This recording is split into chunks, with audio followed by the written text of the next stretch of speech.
Hello friends, ನಮಸ್ತೆ and welcome back to our YouTube channel. ಇವತ್ತಿನ ವಿಡಿಯೋದಲ್ಲಿ ಪೇಪರ್ಲೆಸ್ ಪ್ಯಾನ್ ಕಾರ್ಡ್ ಬಗ್ಗೆ ತಿಳಿಸ್ಕೊಡ್ತೀನಿ. ಇದರಲ್ಲಿ ಫಸ್ಟ್ ಪ್ಯಾನ್ ಕಾರ್ಡ್ ಅಪ್ಲೈ ಮಾಡೋಕೆ ಮುಂಚೆ ಎಸ್.ಬಿ. ತಮ್ಮ ಏಜೆಂಟ್ ಐಡಿನ ಕ್ರಿಯೇಟ್ ಮಾಡ್ಕೋಬೇಕಾಗುತ್ತೆ. ನಿಮ್ಮ ಸಿಬಿಲ್ ಸ್ಕೋರ್ ಕಮ್ಮಿ ಇದೆಯಾ? ಸಿಬಿಲ್ ಸ್ಕೋರ್ ಕಮ್ಮಿ ಇರೋ ಕಾರಣಕ್ಕೆ ಯಾರು ಕ್ರೆಡಿಟ್ ಕಾರ್ಡ್ ಕೊಡ್ತಾ ಇಲ್ವಾ? ಕ್ರೆಡಿಟ್ ಸ್ಕೋರ್ ಇಲ್ಲದೆ ಇರೋ ಕಾರಣಕ್ಕೆ ಲೋನ್ ಕೂಡ ಸಿಗ್ತಾ ಇಲ್ವಾ? ಈಗ ಟೆನ್ಷನ್ ಬೇಡ. ಕ್ರೆಡಿಟ್ ಸ್ಕೋರ್ ಕಮ್ಮಿ ಇದ್ದವರಿಗೆ ಮಾತ್ರ ಅಲ್ಲ, ಫ್ರೆಷರ್ಸ್ಗೆ ಕೂಡ ಝೆಡ್ ಕ್ರೆಡಿಟ್ ಕಾರ್ಡ್ ಸಿಗ್ತಾ ಇದೆ.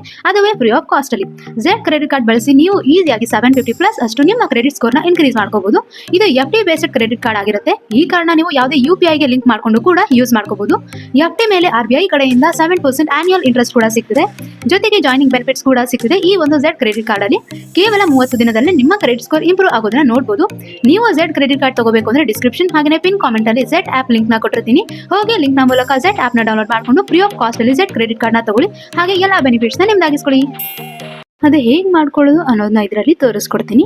ನಿಮ್ಮ SBI ಐಡಿಯಲ್ಲಿ ಪೇಪರ್ಲೆಸ್ ಪ್ಯಾನ್ ಕಾರ್ಡ್ ಅನ್ನೋ ಆಪ್ಷನ್ ಇದೆ. ಅದ್ರ ಮೇಲೆ ಟ್ಯಾಪ್ ಮಾಡಿದರೆ 3 ಆಪ್ಷನ್ಸ್ ಕಾಣುತ್ತೆ. ಡ್ಯಾಶ್ ಬೋರ್ಡ್, ಅಪ್ಲೈ ನಾವ್, ಹಿಸ್ಟ್ರಿ. ಈಗ ಅಪ್ಲೈ ನಾವ್ ಮೇಲೆ ಟ್ಯಾಪ್ ಮಾಡಿದರೆ ಈ ಥರ ಪೇಜ್ ಓಪನ್ ಆಗುತ್ತೆ. ಇಲ್ಲಿ first customer name and mobile ನಂಬರ್ನ ಎಂಟ್ರಿ ಮಾಡಿ. ನ್ಯೂ ಪಾನ್ ಕಾರ್ಡ್ ಅಪ್ಲೈ ಮಾಡಬೇಕಾ ಅಥವಾ ಎಕ್ಸಿಸ್ಟಿಂಗ್ ಪಾನ್ ಕಾರ್ಡಲ್ಲಿ ಏನಾದರೂ ಕರೆಕ್ಷನ್ ಮಾಡ್ಕೋಬೇಕಾ ಅದನ್ನು ಸೆಲೆಕ್ಟ್ ಮಾಡಿಕೊಂಡು, ಫಿಸಿಕಲ್ ಪ್ಯಾನ್ ಕಾರ್ಡ್ ಬೇಕಾ ಅಥವಾ ಜಸ್ಟ್ ಈ ಪ್ಯಾನ್ ಕಾರ್ಡ್ ಬೇಕಾ ಸೆಲೆಕ್ಟ್ ಮಾಡಿಕೊಂಡು ಅಪ್ಲೈ ನಾವು ಮೇಲೆ ಟ್ಯಾಪ್ ಮಾಡಿದರೆ ಈ ಥರ ಬರುತ್ತೆ. ಅಗ್ರಿ ಕೊಡಿ.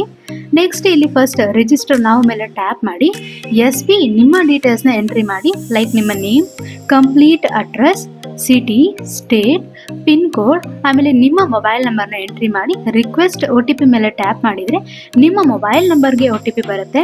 ಅದನ್ನು ಎಂಟ್ರಿ ಮಾಡಿ ವ್ಯಾಲಿಡೇಟ್ ನಾವು ಮೇಲೆ ಟ್ಯಾಪ್ ಮಾಡಿ. ನೆಕ್ಸ್ಟ್ ಸೇಮ್ ಇಮೇಲ್ ಐಡಿನೂ ಎಂಟ್ರಿ ಮಾಡಿ.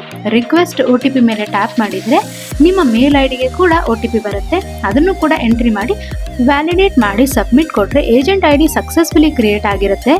ನೆಕ್ಸ್ಟ್ ನೀವು ಯಾವುದೇ ನ್ಯೂ ಪ್ಯಾನ್ ಕಾರ್ಡ್ ಅಪ್ಲೈ ಮಾಡಬೇಕು ಅಂತ ಅಂದರೆ ಫಸ್ಟ್ ಲಾಗಿನ್ ಆಗಿ ನಿಮ್ಮ ಮೊಬೈಲ್ ನಂಬರ್ನ ಎಂಟ್ರಿ ಮಾಡಿ OTP ಎಂಟ್ರಿ ಮಾಡಿದ ಮೇಲೆ ನ್ಯೂ ಪ್ಯಾನ್ ಕಾರ್ಡ್ ಅಥವಾ ಕರೆಕ್ಷನ್ಗೆ ಅಪ್ಲೈ ಮಾಡೋಕ್ಕಾಗೋದು. ಈ ಒಂದು ಪ್ಯಾನ್ ಕಾರ್ಡಲ್ಲಿ ನಿಮ್ಮ ಫಾದರ್ ನೇಮ್ ಹಾಗೇನೆ ವಿತ್ ಯೋರ್ ಸಿಗ್ನೇಚರ್ ಕೂಡ ಮೆನ್ಷನ್ ಆಗಿರುತ್ತೆ. ಈಗ ಫಸ್ಟ್ ಲಾಗಿನ್ ಆಗಿ ಫೋನ್ ನಂಬರ್ನ ಎಂಟ್ರಿ ಮಾಡಿ OTP ಎಂಟ್ರಿ ಮಾಡಿದರೆ ಈ ಥರ PAN card application form open ಆಗುತ್ತೆ. ಇಲ್ಲಿ ಯಾರ್ದು ಅಪ್ಲೈ ಮಾಡ್ತಾ ಇದ್ದೀರಾ ಅವ್ರದ್ದು ಡೀಟೇಲ್ಸ್ ಎಂಟ್ರಿ ಮಾಡಿ. ಅವ್ರದ್ದು ಬೇಸಿಕ್ ಡೀಟೇಲ್ಸ್ನ ಎಂಟ್ರಿ ಮಾಡಿ KYC ಕಂಪ್ಲೀಟ್ ಮಾಡಿಕೊಂಡ್ರೆ ಆಯಿತು. ನಿಮ್ಮ ಮೇನ್ ವ್ಯಾಲೆಟಿಂದ ಅಮೌಂಟ್ ಕಟ್ ಆಗಿ PAN card application successfully submit ಆಗಿರುತ್ತೆ. ಹಾಗೆ ವಿತಿನ್ ಅ ವೀಕಲ್ಲಿ ನಿಮ್ಮ ಮೆನ್ಷನ್ಡ್ ಅಡ್ರೆಸ್ಗೆ ಕೊರಿಯರಲ್ಲಿ ಕೂಡ ಪ್ಯಾನ್ ಕಾರ್ಡ್ ಬಂದಿರುತ್ತೆ. ಸೊ ನೋಡಿದ್ರಲ್ಲ ಎಷ್ಟು ಸಿಂಪಲ್ ಆಗಿ ಏಜೆಂಟ್ ID ಕ್ರಿಯೇಟ್ ಮಾಡ್ಕೋಬೋದು, ಹಾಗೆಯೇ ಪ್ಯಾನ್ ಕಾರ್ಡ್ಗೆ ಹೇಗೆ ಅಪ್ಲೈ ಮಾಡ್ಕೋಬೋದು ಅಂತ. ಸೊ ಇದಾಗಿತ್ತು ಪ್ಯಾನ್ ಕಾರ್ಡ್ ಅಪ್ಲೈ ಮಾಡೋಕ್ಕೂ ಮುಂಚೆ ಹೇಗೆ ಏಜೆಂಟ್ ಐಡಿನ ಕ್ರಿಯೇಟ್ ಮಾಡ್ಕೊಳ್ಳೋದು, ಹಾಗೆಯೇ ಪ್ಯಾನ್ ಕಾರ್ಡ್ಗೆ ಹೇಗೆ ಅಪ್ಲೈ ಮಾಡ್ಕೊಳ್ಳೋದು ಅನ್ನೋದ್ರ ಬಗ್ಗೆ ಡೀಟೇಲ್ಸ್. ಇನ್ನು ಹೆಚ್ಚು ತಿಳ್ಕೋಬೇಕು ನಮ್ಮ ಸೇವಾ ಬಂಧುವಿನ ಬಗ್ಗೆ ಅಂದರೆ ನಮ್ಮ ಚಾನಲ್ನ ಸಬ್ಸ್ಕ್ರೈಬ್ ಮಾಡಿ. ಹಾಗೆಯೇ ಆಲ್ರೆಡಿ ಅಪ್ಲೋಡ್ ಆಗಿರುವಂತಹ ವಿಡಿಯೋಸ್ನ ಒಮ್ಮೆ ಹೋಗಿ ಚೆಕ್ ಮಾಡಿ. ಬೇರೆ ಯಾವುದೇ ಸರ್ವಿಸಸ್ ಬಗ್ಗೆ ಏನೇ ಡೌಟ್ಸ್ ಇದ್ರೂ ಕಾಮೆಂಟ್ ಸೆಕ್ಷನಲ್ಲಿ ಕಾಮೆಂಟ್ ಮಾಡಿ ತಿಳಿಸಿ. ಮುಂದಿನ ವಿಡಿಯೋದಲ್ಲಿ ಬೇರೆ ಸರ್ವಿಸಸ್ ಬಗ್ಗೆ ತಿಳಿಸ್ಕೊಡ್ತೀನಿ. ಅಲ್ಲಿ ತನಕ ನಮಸ್ಕಾರ.